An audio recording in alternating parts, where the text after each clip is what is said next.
Wing commander Abhinandan భారత భూభాగంలోకి మరి కాసేపట్లో అడుగుపెట్టబోతున్నారు. 120 కోట్ల మంది భారతీయుల ప్రార్థనలు ఫలించిన సమయం, దేశమంతా ఎంతో ఉత్కంఠగా ఎదురుచూస్తోన్న క్షణం మరి కాసేపట్లో రాబోతోంది. వాఘా సరిహద్దు దగ్గర చాలా ఉద్విగ్న వాతావరణం నెలకొంది.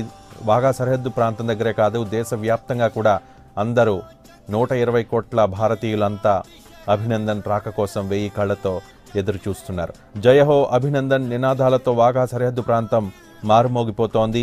వింగ్ కమాండర్ అభినందన్ వాఘా సరిహద్దు ద్వారా భారత భూభాగంలోకి మరి కాసేపట్లో అడుగు పెట్టబోతున్నారు. సరిగ్గా 5 గంటల 20 నిమిషాలకు పాక్ అధికారులు అభినందన్ను భారత అధికారులకు అప్పగించారు.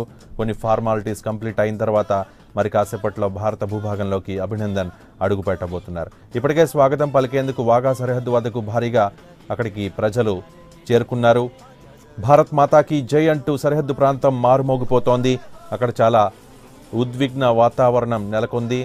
ఇప్పటికే భారత భూభాగంలోకి అభినందన్ రావాల్సి ఉంది. అయితే కొన్ని ఫార్మాలిటీస్ కంప్లీట్ అవ్వడం కాస్త లేట్ అయిన నేపథ్యంలో మరికొద్ది నిమిషాల్లో అభినందన్ భారత భూభాగంలోకి అడుగుపెట్టబోతున్నారు. శత్రువు చెరలో చిక్కిన చెక్కు చెదరని అభినందన్ ధైర్యాన్ని భారతీయులంతా గర్వంగా చెప్పుకుంటున్నారు. అభినందన్ రాక సందర్భంగా దేశవ్యాప్తంగా సంబరాలు జరుగుతున్నాయి. రెడ్ క్రాస్ సమక్షంలో బోర్డర్కు అటువైపు అంటే వాఘా దగ్గర పాక్ అధికారులు వైద్య పరీక్షలు నిర్వహించారు. కొద్దిసేపటి క్రితం కొన్ని ఫార్మాలిటీస్ కంప్లీట్ అయిన తర్వాత భారత అధికారులకు అప్పగించారు. ఆ తర్వాత మరి కాసేపట్లో భారత భూభాగంలోకి అభినందన్ రాబోతున్నారు. భారత భూభాగంలోకి అభినందన్ వచ్చిన వెంటనే ఇక్కడ భారత వైమానిక వైద్య బృందం అభినందన్కు కొన్ని వైద్య పరీక్షలు చేస్తుంది. ఆ తర్వాత మీడియాతో మాట్లాడే అవకాశాలు కూడా ఉన్నట్లుగా తెలుస్తోంది. ఇప్పటికే నేషనల్ మీడియా కాదు, లోకల్ మీడియా కాదు, ఇంటర్నేషనల్ మీడియా వాఘా బోర్డర్ వద్దకు చేరుకున్న పరిస్థితిని చూస్తున్నాం. ప్రపంచమంతా చాలా ఉత్కంఠగా ఎదురు చూస్తోంది భారత్ పాక్ సంబంధాలపై. ఈ అభినందన్ ఇష్యూ ఎంత ఎఫెక్ట్ చూపిస్తుంది అనే దానిపై ప్రపంచమంతా చాలా ఉత్కంఠగా ఎదురు చూస్తోన్న పరిస్థితి. కొద్దిసేపటి క్రితం చైనా కూడా అభినందన్ రాకను స్వాగతించింది. ఇరు దేశాల మధ్య శాంతి నెలకొనాలని చైనా అభిప్రాయపడింది. మరపురాని మరిచిపోలేని క్షణం, 120 కోట్ల మంది భారతీయుల ప్రార్థనలు ఫలించిన సమయం, దేశమంతా ఎంతో ఉత్కంఠగా ఎదురు చూస్తోన్న క్షణం మరి కాసేపట్లో రాబోతోంది. వాఘా సరిహద్దు ప్రాంతం నుంచి మనం ప్రత్యక్ష ప్రసారం చూస్తున్నాం. వాఘా సరిహద్దు దగ్గర చాలా ఉద్విగ్న వాతావరణం నెలకొంది. శత్రువు చేతిలో చిక్కినా ఏమాత్రం ధైర్యం కోల్పోని భారత వాయుసేన వింగ్ కమాండర్ అభినందన్ రాక కోసం దేశ ప్రజలు 120 కోట్ల మంది ప్రజలు, భారతీయులంతా కూడా చాలా ఆతృతగా, ఉద్విగ్నంగా, ఉత్కంఠగా ఎదురు చూస్తున్నారు. దేశ ప్రజల ఆత్మవిశ్వాసాన్ని తనలో నింపుకుని వాఘా సరిహద్దుకు కొద్దిసేపటి క్రితం అభినందన్ చేరుకున్నారు. ఆయన్ను పాకిస్తాన్ భారత అధికారులకు అప్పగించింది. మువ్వన్నెల పతాకంతో అభినందన్కు ఘన స్వాగతం పలికేందుకు భారతీయులంతా సిద్ధంగా ఉన్నారు. మదార్ అప్డేట్స్ అందిస్తారు. మదార్.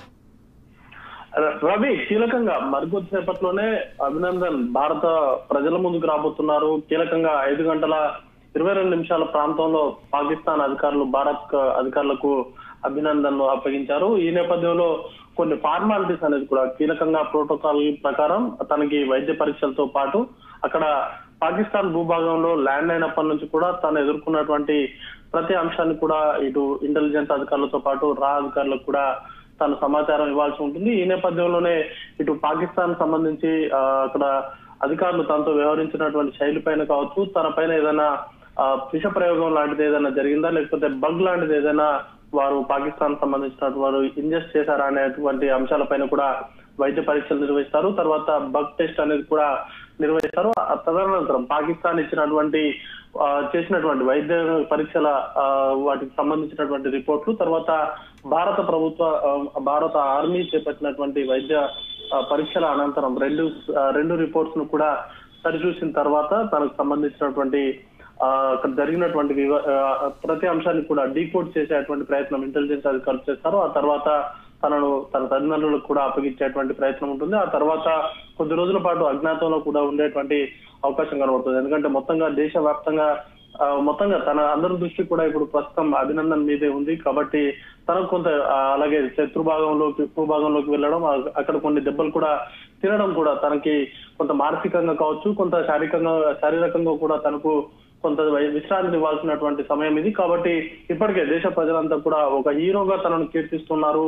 తను ప్రదర్శించినటువంటి సంకల్పం కావచ్చు, తను చూపించినటువంటి స్ఫూర్తి భారతీయులు ఎంతో స్ఫూర్తిని నింపింది. ఎందుకంటే శత్రు భూభాగంలో తను ఉన్నప్పటికీ అంత కఠినమైనటువంటి సిచ్యువేషన్ లో కూడా తను చూపినటువంటి ధైర్య సాహసాలు అనేది కూడా చాలా మందిలో తనను హీరోని చేసింది. ఈ నేపథ్యంలోనే తను భారత్ కు సేఫ్ గా తిరిగి రావాలంటూ కూడా కొన్ని కోట్ల మంది హృదయాలు కూడా ఇప్పటికే ప్రార్థన చేశాయి. ఈ నేపథ్యంలో తనను ప్రత్యక్షంగా చూసేందుకు కూడా పెద్ద ఎత్తున వాఘా బార్డర్ లో కూడా తన కోసం దాదాపుగా మధ్యాహ్నం నుంచి కూడా ఎదురు చూస్తున్నటువంటి పరిస్థితి ఉంది. దాదాపుగా ఉదయం 10 గంటల నుంచే వాఘా బార్డర్, ఎందుకంటే కీలకంగా 1 గంటకే తను భారత్ వస్తారని భావించినప్పటికీ అది లేట్ అవుతూ వస్తుంది. కీలకంగా ఈ రోజు 4 గంటల ప్రాంతంలో తిరిగి ఒక టైం ఇచ్చారు. అయితే అది 5 గంటల 22 నిమిషాలకు భారత అధికారులకు అప్పించినటువంటి పరిస్థితి. ఈ నేపథ్యంలో కొన్ని వైద్య పరీక్షలు కావచ్చు, ప్రోటోకాల్ సంబంధించినటువంటి అంశాలను కూడా ప్రస్తుతం జరుగుతున్నటువంటి పరిస్థితి. మరి కాసేపట్లోనే తన తల్లిదండ్రుల చెంతకు పంపించేటువంటి ఆస్కారం ఉంది.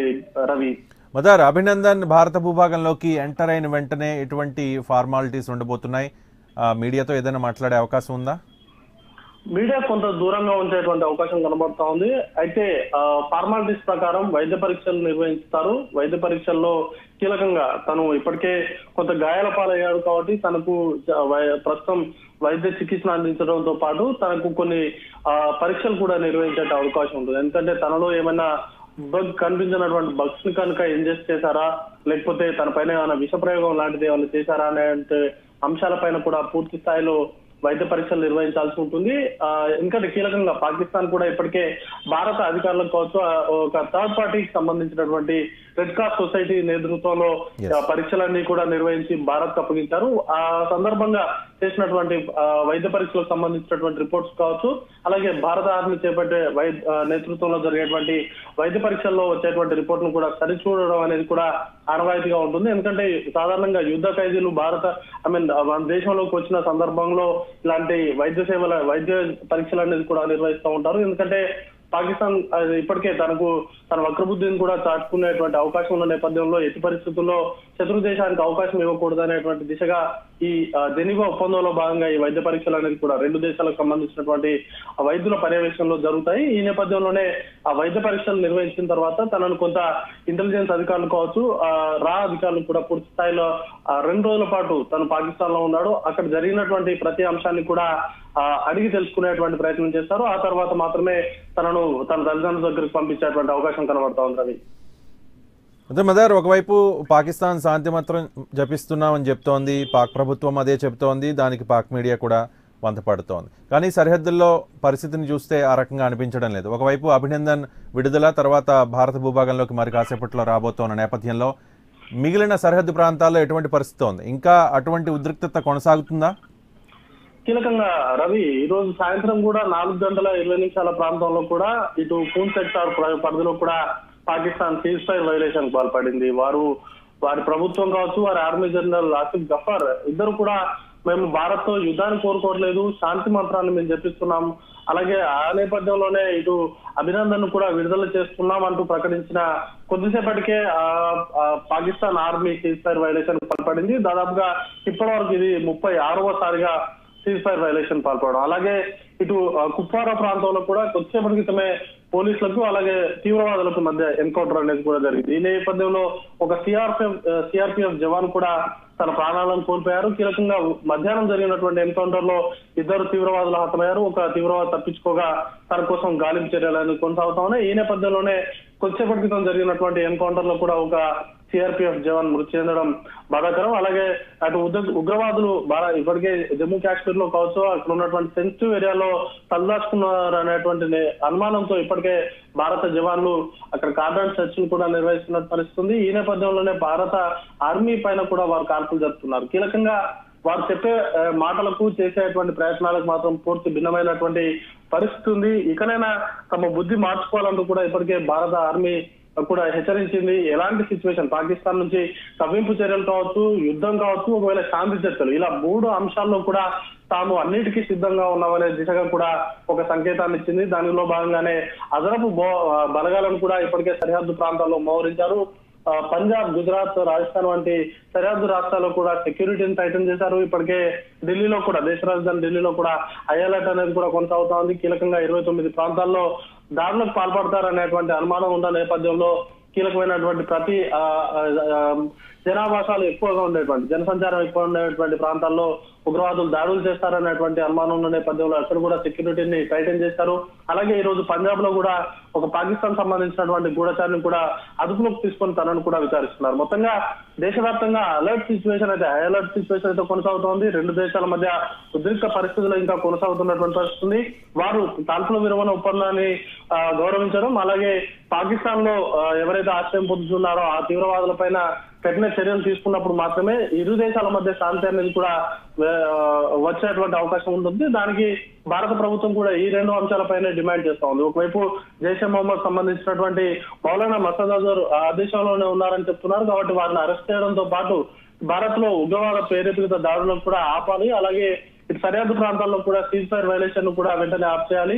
దాంతో పాటు వేర్పాదవాద శక్తులకు వారి సహకారం కూడా నిలుపుదల చేయాలని కూడా భారత్ కోరుతా ఉంది. దీనిపైన పాకిస్తాన్ ఏదైనా నిర్దిష్టమైనటువంటి కార్యాచరణ కానీ, చర్యలు కానీ చేపడతానే 2 దేశాల మధ్య శాంతి చర్చలు జరిగేటువంటి ఆస్కారం ఉంది. Ravi, right, thank you mother. మరింత తాజా సమాచారం కోసం మిమ్మల్ని మళ్ళీ కాంటాక్ట్ చేస్తాం. దేశవ్యాప్తంగా హై అలర్ట్ ఒకవైపు కొనసాగుతుంటే మరోవైపు చాలా హై టెన్షన్ కూడా వాతావరణం కనిపిస్తోంది.